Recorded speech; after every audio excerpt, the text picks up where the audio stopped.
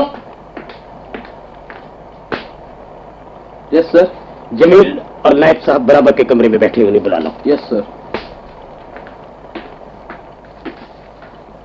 نسرین دیکھیے، جی اگر وہ مان لیتا ہے کہ وہ آپ کا بھائی ہے، مجھے یقین ہے وہ نہیں مانے گا اور وہ نہیں آئے گا، لیکن اگر مان لے تو آپ اس کے ساتھ تقریباً 8 گھنٹے ٹھہر سکتی ہیں۔ شکریہ۔ لیکن اگر وہ آپ کا بھائی نہیں ہے تو مہربانی کر کے آپ ذرا جلدی سے باتیں ختم کر دیجیے گا۔ دیکھیے، مجھے اپنی امی کو تو ساری باتیں تفصیل سے بتانی ہے نا، آپ جانتے ہیں وہ بیمار ہیں اور انتہائی پریشان ہیں، اس وقت کسی تذبذب میں مبتلا رہنا ان کے لیے بہت مضر میں ہے۔ سمجھتا ہوں، لیکن اگر وہ آپ کا بھائی نکلا تو؟ میں جانتی ہوں، وہ میرے بھائی ہوئے تو یہ ہمارے لیے بڑے صدمے کی بات ہوگی، لیکن دوسری صورت اس سے بھی بری ہے۔ اس طرح ماں کو صبر تو آ جائے گا، لیکن انہیں کچھ معلوم نہ ہوا تو بس رات بھر جاگنا، پاگلوں کی طرح دروازے کو تکتے رہنا، سوتے سوتے چونک پڑنا اور بھائی کو پکارنے لگنا، ہر ایک سے پوچھنا تم نے میرے بیٹے کے بارے میں کچھ سنا، میرے نسیم کے بارے میں، اور کسی طرف سے کوئی جواب نہ۔ نسرین، جمیل آ گئے۔ جمیل، یہ ہے وہ خاتون جو تم سے ملنا چاہتی ہے اور دور دراز کا سفر کر کے یہاں آئی ہے صرف تم سے ملنے۔ میں نے فیصلہ کر لیا ہے کہ تم ان سے بات چیت کر سکتے ہو اور تنہائی میں۔ شکریہ، ہمیں زیادہ وقت نہیں لگے گا۔ میں اور نائب صاحب برابر والے کمرے میں ہیں، بیچ کا دروازہ کھلا رہے گا۔ جیلر صاحب، آپ اس دروازے سے قریب کھڑے رہیں۔ اعتماد، مجھ پر اعتماد ہے۔ کچھ مجھ سے کہا؟ جی نہیں، میں نے تو کچھ نہیں کہا۔ نسرین، میں نے جو آپ سے درخواست کی تھی آپ اسے یاد رکھیں گی نا؟ مجھے یاد ہے۔ نائب صاحب چلیے۔ جی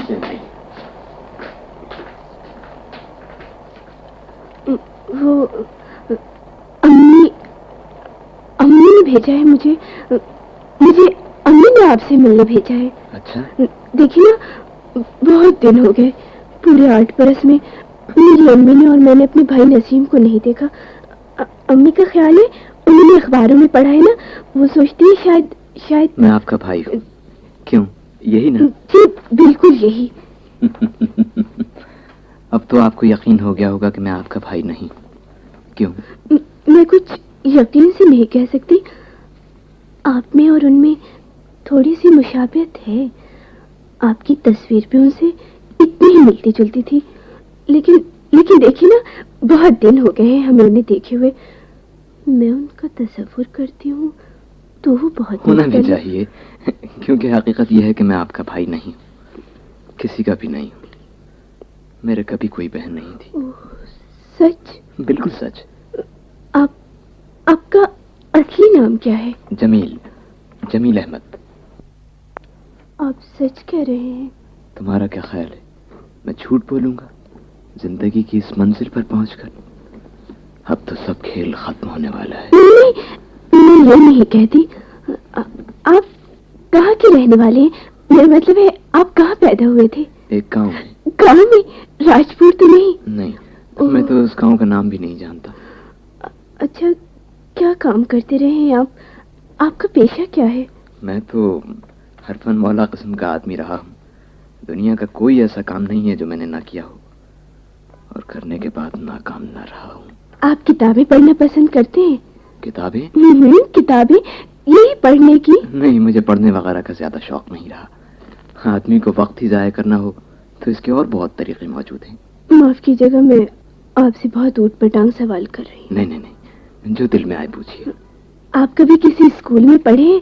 کسی ہائی اسکول میں؟ کبھی نہیں. آپ کو تاریخی کہانیوں سے دلچسپی ہے؟ کیا تاریخی کہانی؟ بالکل نہیں. اچھا، شاعری سے آپ کو کوئی دلچسپی ہے؟ کوئی واسطہ نہیں. میں نے کبھی کوئی شعر نہیں پڑھا. اقبال کا کلام بھی؟ کون اقبال؟ تو رہ نورد شوق ہے منزل نہ کر قبول، لیلا بھی ہم نشی ہو تو محمل نہ کر قبول. آپ جانتے ہیں یہ کس کا شعر ہے؟ نہیں. ایک بات ہے، برا نہ مانیے گا، یہ کچھ عجیب سا شعر ہے. منزل نہ کر قبول. کیوں؟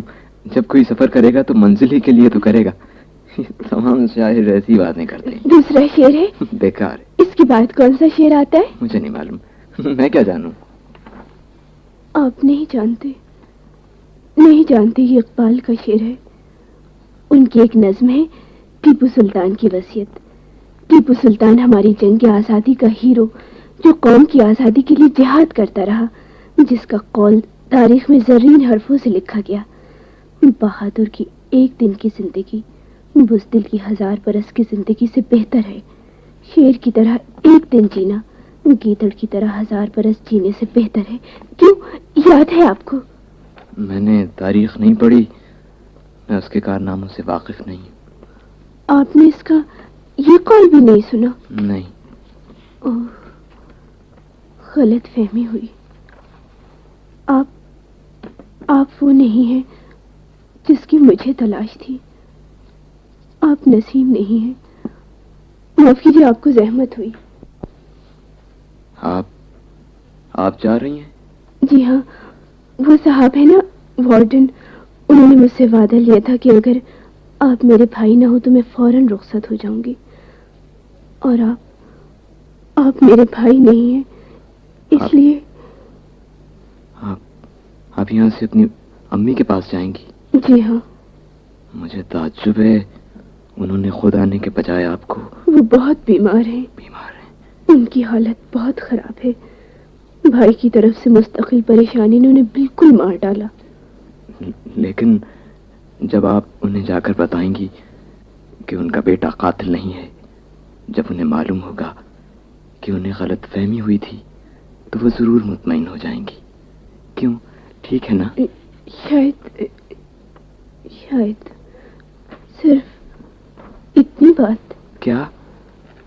میں جانتی ہوں وہ صرف اسی وقت اچھی ہو سکتی ہیں جب انہیں یقین سے معلوم ہو جائے کہ بھائی کہاں ہیں اور ان کا انجام کیا ہوا. بوڑھی ماں کے ساتھ اولاد کو اتنی زیادتی نہیں کرنا چاہیے. معاف کیجئے، آپ کے بھائی نے اچھا نہیں کیا. ہاں، آپ کے بھائی کا پورا نام کیا تھا؟ نسیم احمد. نسیم احمد. جی ہاں. کیوں، آپ کیا سوچ رہے ہیں؟ نسیم احمد، مجھے یاد پڑتا ہے یہ نام کہیں میں نے سنا ہے. اچھا؟ یہ یاد نہیں آتا. نسیم احمد کہیں سنا ہے. کہاں سنا ہے آپ نے؟ کہاں؟ ہاں یاد آیا. ٹھہریے، بیچ میں نہ بولیے گا. جو میں کہتا ہوں بس اسے سن لیجیے. اچھا. میں آپ کو پورا واقعہ سنائی دیتا ہوں. آپ اپنی والدہ کو سب حال بتا دیجیے گا. جنگ کے زمانے میں ایک بیرونی محاذ پر بھیجا گیا تھا. ایک روز صبح کے وقت ہم نے دشمنوں کی کمی گاہ پر حملہ کر دیا. دشمنوں کو نقصان اٹھانا پڑا، لیکن ہمارا ایک افسر جو زخمی ہو گیا تھا اسے انہوں نے پکڑ لیا. ہم لوگوں کو فوراً واپس ہونا تھا کیونکہ ہمیں جوابی حملے کا خوف تھا. لیکن دفتن ایک واقعہ پیش آیا. ہمارے دستے سے ایک نوجوان نے اچانک ان لوگوں پر حملہ کر دیا. جو ہمارے افسر کو پکڑے ہوئے تھے اس نے انہیں چھڑا لیا اور بازو میں لے لیا.